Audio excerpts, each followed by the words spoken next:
Welcome back to the channel, everybody. I know you're not seeing things.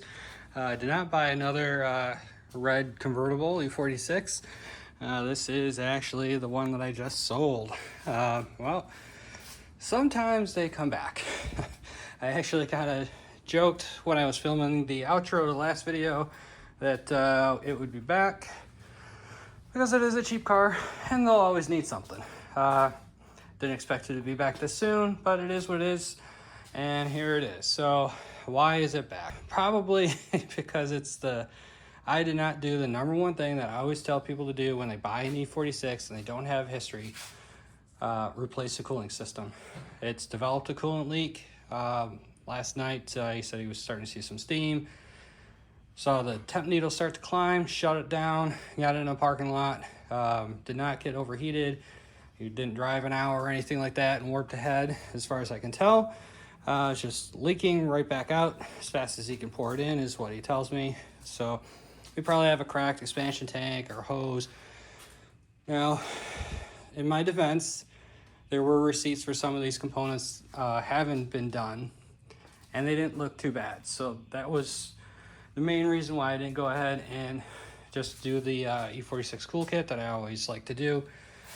So in this video, we're just gonna kind of check it out, see what's going on, check on our oil pan, see how that looks. That should be nice and dry, but also see where the leak is, see what we need to get on order, replace. I do have some decent used pieces that we can throw on if he's in a hurry to get the car back. If he can wait a couple days, you know, well, I'll get the kit on order probably regardless, but let's figure out what it is. Make sure it's not one of the hard lines behind under the intake. I have a look from the top side. Really can't see anything. But yeah, let's get it up in the air and check it out. All right, so we are underneath. Bottom side of the rad is nice and dry, so that's a good sign. Doesn't seem like we've got a rad issue. Back over on this side, not really see anything. You can see our lower coolant hose here, lower radiator hose. That's pretty dry. There's a little tiny drop of something on there, but certainly not the source of our issue. There's a quick sneak peek at our oil pan. Still nice and dry, so that's awesome. Steering ramp boots, a little wet over here with some coolant. Dry over here. So it tells me the source of our leak is on this side, and we can see a little green hanging off this air duct for the alternator. And up there on the bellows, there's some more up there. And let's see. Bottom of the expansion tank's definitely wet. That hose connection's wet. This frame rail's wet. And looks wet all the way up. I don't really love the color of that expansion tank. It's black and a little gray. I wonder if that cracked and that let go. It does seem like some coolant actually bubbled out of the top. So it could be just from when it got hot that it overfilled, but I wonder if this tank cracked and that's the source of our leak. So when he says he puts water in it, just kind of rolls back out. So why don't we throw a little water in it and actually see if we can make it leak. I've already removed the radiator cap, and as you can see, our little level sensor is not sticking up proud, so she's definitely low. What's weird is that the low coolant light is not on. He says it does come on and off. He's been trying to keep the level up. I'm just gonna use some bottled water. This thing's gonna get flushed out, more than likely. I'm not worried about it. Yes, you should use distilled water, but it's dripping right off the bottom of the tank. So, sorry, you can't see nothing, but it's dripping right off that level sensor on the bottom. It looks like it might be running down the side of that expansion tank, so that likely is our culprit. So, what I think I'm gonna do, so let's drain all this out. I've got a spare tank. We'll throw the spare tank on it. See if she'll hold water. Make sure she's not overheating, having other issues. And if all is green is the coolant that's in this thing, we'll go ahead and order the kit, redo the cooling system on this.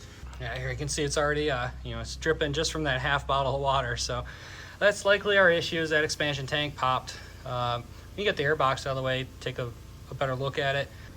All right, we got our air box out of the way. Here you can see the expansion tank. You see all the green gooey goodness all over it from the green coolant that was in there. I don't see any obvious signs of where it's leaking out of there, but let's go ahead and put a little more fluid in it. You're probably not going to be able to see it, but it's leaking out near the bottom down there. So either that level sensor or something near where it clips into the radiator housing, the bracket housing, is leaking. It's not from the top, it's definitely not from a split. Another tip, guys, if you've got bad motor mounts, or if you've not put the shroud in correctly, you see how close this expansion tank is to the alternator pulley. If the radiator is not set in right, the expansion tank will actually contact either the alternator or the power steering pulley down below. But I've also seen where motor mounts have been bad enough that the engine will actually move and hit this expansion tank. So I'm gonna go ahead and drain it. We'll get this expansion tank out and take a closer look at it. If you're wondering, that is not me having a wee, that is the radiator draining out. While it's doing that, let's pop this top radiator hose off. I shouldn't need to remove the clutch fan or the shroud. I think we can do this all in situ. So first we want to pop this clip here. We'll probably never find that clip again. That's fine. I'm sure we will. It's just in the shroud. We got this clip and then one right here. Just using a flathead screwdriver. You can use pick tool, whatever's handy for you. I think I'm going to work it off with the expansion tank first. These can stick on pretty good. Sometimes they need a lot of wiggles.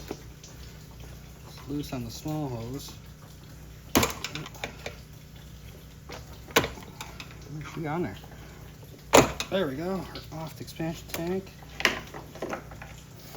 Cap back on.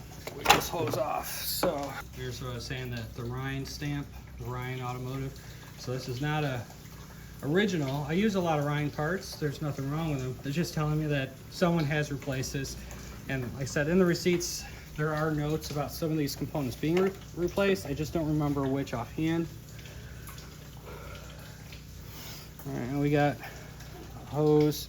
You won't be able to see it, but down here on the bottom of the tank, there's another hose that needs to come up. And from underneath, there's this is not the one we're going to be using, but underneath, there's a clip here that you got to pull. This is where the level sensor goes. We'll need to just disco that, and this should just lift up and out of the way. So I'm going to pop down below, get a couple little things here, and then we should be able to pull this tank out. All right, so we got the tank out here. Sorry, I didn't film pulling it off, but from underneath, you just have to disconnect the level sensor. Then there is a lock ring here that slides out towards the center of the car, and then this just lifts off. What I found, likely the source of our leak, this clip wasn't there. So there wasn't anything retaining it in, and it's gonna be hard for you guys to see, but these seals don't look the best. There's crap and gook on them, but that seems to be the source of the leak. I don't see any cracks at all on the plastic itself, and it was definitely leaking out down here. It does actually have a date stamp on it. I don't know if you guys will be able to see it. This says it's pointed to the 17, so this is 2017, 12th month of 2017. Not an OEM tank. That'll do it. Not having a locking ring and this moving up and down, it'll leak. I have my spare tank here. Unfortunately, it does not have the lock ring on it either. This is a BMW tank. It was from 21, and I think this is actually off of the silver car, the silver 330i. So this is a good tank. It's only 3 years old. I'm gonna stab it in there and let's fill it up with water, see if it holds. I don't have the lock ring, but at least we could maybe see if that's the issue. And I did find the other clip for the hose. It was just hanging out of the fan shroud, so I got that. So let me stab this in. We'll get the hoses hooked back up, throw some water in it, see what she wants to do. All right, guys, we got the upper hose back in. We got the bleeder off. Now, normally when you fill these, you want key on, heater set to the highest setting, fan turned all the way down, but not off. That allows this secondary heater pump or heater valve to open, allow the coolant to go through the heater core and push all the air out. So we're not doing that. All we care about right now is that we don't have a leak. We've already put some in, but we just want to top it off. This is gonna get all flushed out. I'm just gonna order the kit anyways. That way we don't have any further issues. And we know the life of everything. I do not see anything coming out the bottom, so that is great news, because we already saw fluid coming out prior. All right, now we got some more water here. There's our bubbles. All right. I'm gonna just do a little bit extra just to make sure we don't have any air. Yeah, we look good. But the good news is it's not leaking. So that was definitely the issue, was that tank. Either the seal was bad, probably from vibrating around without that locking ring in place. All right, we got our air box back in place. Coolant level set. Let's fire her up. She purrs like a kitten.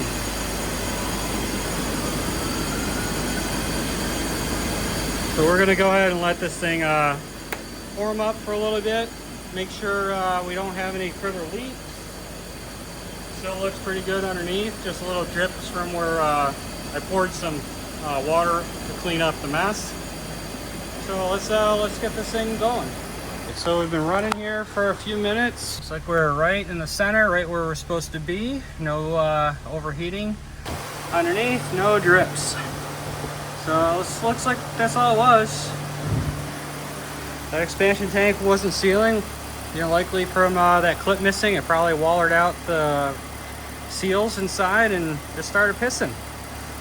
So I'm gonna end it here, get that kit on order, and we can get it back to its new owner shortly. All right, guys, well, we got our shipment in from FCP Euro, so I got the car prepped, ready to do this coolant system refresh. You need to take out the air box, just have the hose clamp here, 210s on the fender here. Take our cooling fan off, our radiator fan off, and shroud. And then over here is what we're gonna be working on today. You got new overflow reservoir, the new retaining clip. It's a nice kit, comes with the push pins, the washer, new coolant sensor, level sensor, the upper and lower hoses, thermostat, and water pumps. So let's go ahead, dive right in. I'll get you set up here in a second. First thing we need to do is get this upper hose out, this tank off, this lower hose out. Pretty much all this is from the top. The only thing you really need to go under for is to undo the level sensor and the retaining clip. And the retaining clip's not there, so that's not a big deal. I'll just sneak under real quick and undo that level sensor so we don't damage the harness pulling this out. So let me get you set up and we'll get started. I apologize, I forgot to hit record. I thought I was recording, but I wasn't. We got the expansion tank out, the upper lower radiator hose is disconnected and ready to go. Next, we do need to take the belt off because we need to get to the water pump. What I'm going to do before we take the actual belt off is I'm going to crack all these water pump nuts with the belt tension on there. Helps keep it from spinning, just makes it a little bit easier. They're just 410 mils. You just need to crack them. There's not a ton of tension on them. And then we can take our belt off. Down here, we've got our tensioner. You're going to pop this cap off with a screwdriver. And never see that again. Just an E-Torx on this with a breaker bar. Get the tension off the belt. We don't need to pull the AC belt off. We can just kind of work around it. We just need to get it off the water pump. And then we can take our thermostat and water pump out. And this is a T50. Just crank on her pretty good so we can get it off one of the belts. There we go. This harness kind of gets in the way. You might have to move it around just a little bit. We have a 13 here on the engine hoist mount, but the rest are 10s for the thermostat. So let me grab that. All right, so let's get this 13 out of here. And this upper one's an 11. So to fully get the bracket out, I think we'd actually have to remove the vanos line, which I don't want to do. But just having some wiggle room on the bracket, that'll give enough clearance to get this thermostat out of the way. So let's do that.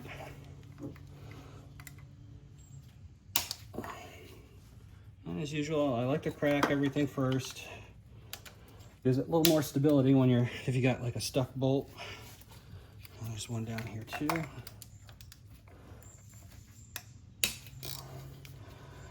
Let me go and get them all out.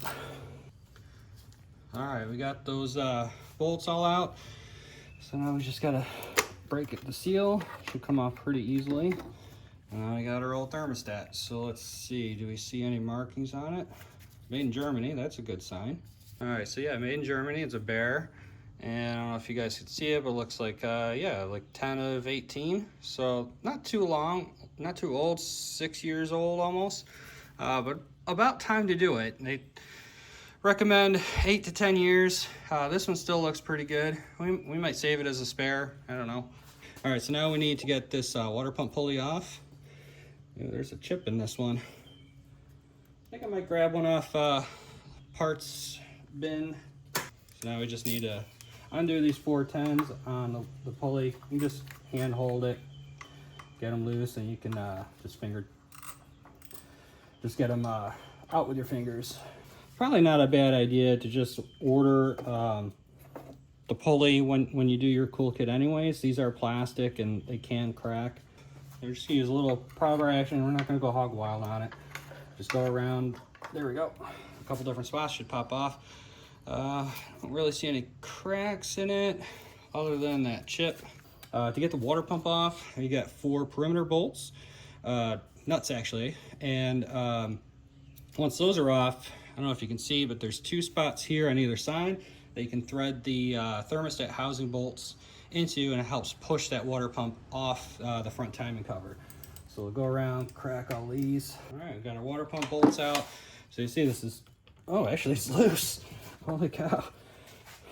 Usually they don't want to come out. It is loose, but I'm not going to force it. We're just going to use, again, 2 of these thermostat housing bolts. And go in here, just get them started by hand so you don't cross thread them. And we're just going to start tightening. Just do a little bit on either side, a little bit at a time as you see it start walking out. That way it comes out nice and straight. All right, and so I see it pushing. Yep, there we go. So we got a metal impeller pump. Looks like the graph. I don't know if I can see any marks on it, but it looks just like our new graph pump. There's some that are cast, which I think was the original, and then this stamped steel one, and then they make a plastic impeller, and they're all fine. I mean, everyone's got their flavor that they prefer. From here, what we want to do is clean up the mating surface just a little bit inside here so that new seal can sit well. Then the flush face of the thermostat housing itself, and get this harness a little bit out of our way. There's a little slack there. So what I use, I just use a green Scotch-Brite. I use a little bit of that coolant as lube, and just go around and start cleaning her up. All right, we got her all cleaned up. You probably do still see a little staining in the aluminum. That's fine, guys. You don't have to polish it. We don't want to put scratches and scores. We just want to get anything that's, you know, some surface corrosion, something that's going to prevent it from sealing. A little bit of discoloration in the aluminum is perfectly normal, and don't go crazy trying to polish it out.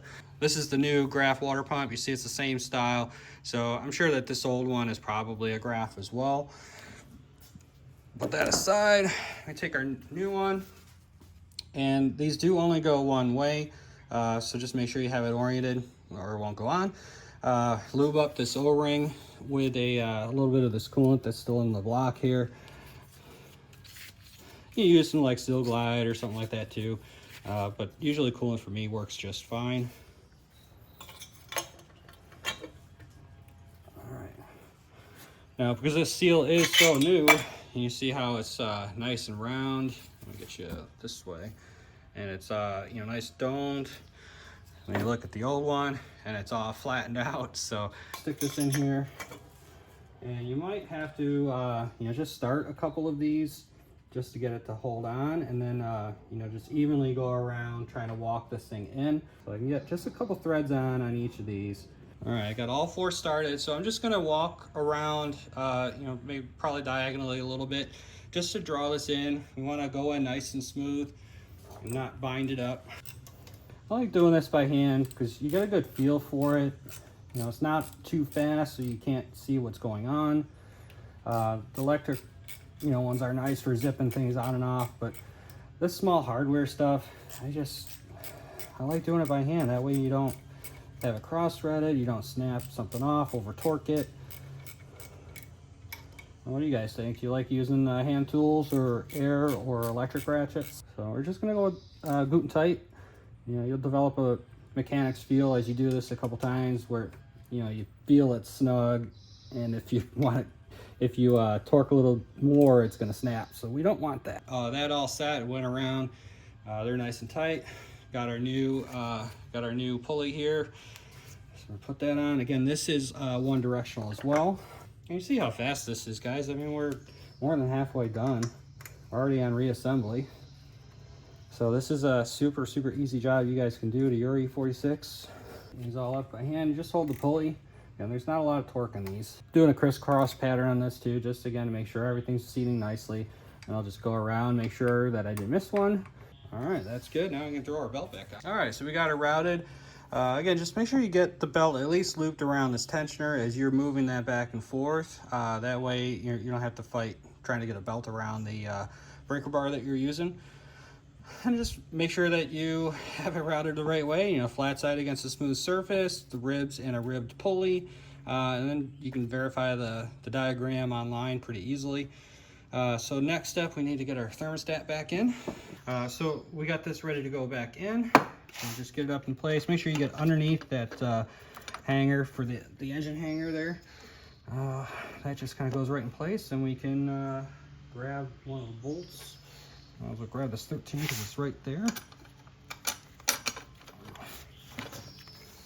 And just get it started. Again, I'm going to work all the way around, get all 4 bolts started before we start torquilizing. Just going to go lightly torqued all the way around, and then we'll come back and final torque them. All right, plug our thermostat back in. There we go. All right, so thermostat is in. Should probably do the lower hose now. For that, we just need to quick prep it. We need to put our temperature sensor in its home. This is keyed. You can see the little proud portion there that goes in that index. And easy peasy. So again, these, you can leave these out, these clips, or just leave them down, and then when it gets in place, you get that satisfying click, and you know it's all set. So let me slam this in. I'm just gonna lube some of this up with some of that coolant, and that should be in there. We got the bottom one in place. Don't forget to plug in the coolant sensor. That's good. Let me get this one up in place. And there's that nice satisfying click. So it's just a handy trick to make sure that you do get them seated. That lower one can be a little bit of a bear. It's just a little hard to get to, and you want to make sure that you go on it totally straight. Now we're ready for our expansion tank, but we need to put in our level sensor and that lock ring that someone conveniently forgot on the last one. So we got our new, there's the part number. All right, so we got our new level sensor, and we got that clip in place. Again, just gonna lube this up with a little bit of that coolant, and then that should slide right in. You also wanna make sure when you're sliding it into place, there's a hook here that hooks on the radiator bracket. You just wanna line her up. Gotta make sure you get the little, I know you can't see it from where you are, but there's a little hook on the inside of this radiator bracket. You just want to make sure you get it in place. The expansion tank, I actually did remove the clip, or at least open the clip. It made it snap down a lot easier. Now we just have this other hose that we took off earlier. Let's get that back in place. Nice, nice, nice. All right, so last thing we got is our new upper radiator hose. Again, we're just gonna lube it up with a little bit of coolant. So I like to start at the expansion tank side. we go, that's on, nice. There we go, all satisfying clips. 1, 2, 3 clips all in place. Yeah, I guess next thing really is, let me get the fan and shroud back in place. We'll plug the sensor in underneath, the air box back in, and this job is done. We just need to bleed it. I'll show you how to do that real quick, and we're good to go. All right, well, we got everything back together. Fluid's topped off. Just remember, when you're refilling, you need to have this bleeder off. Fill till the bubbles stop coming out. And then you should be all set. Make sure you set the level in the expansion tank. See, we got no drippy drips. Just old water from when we were taking stuff apart.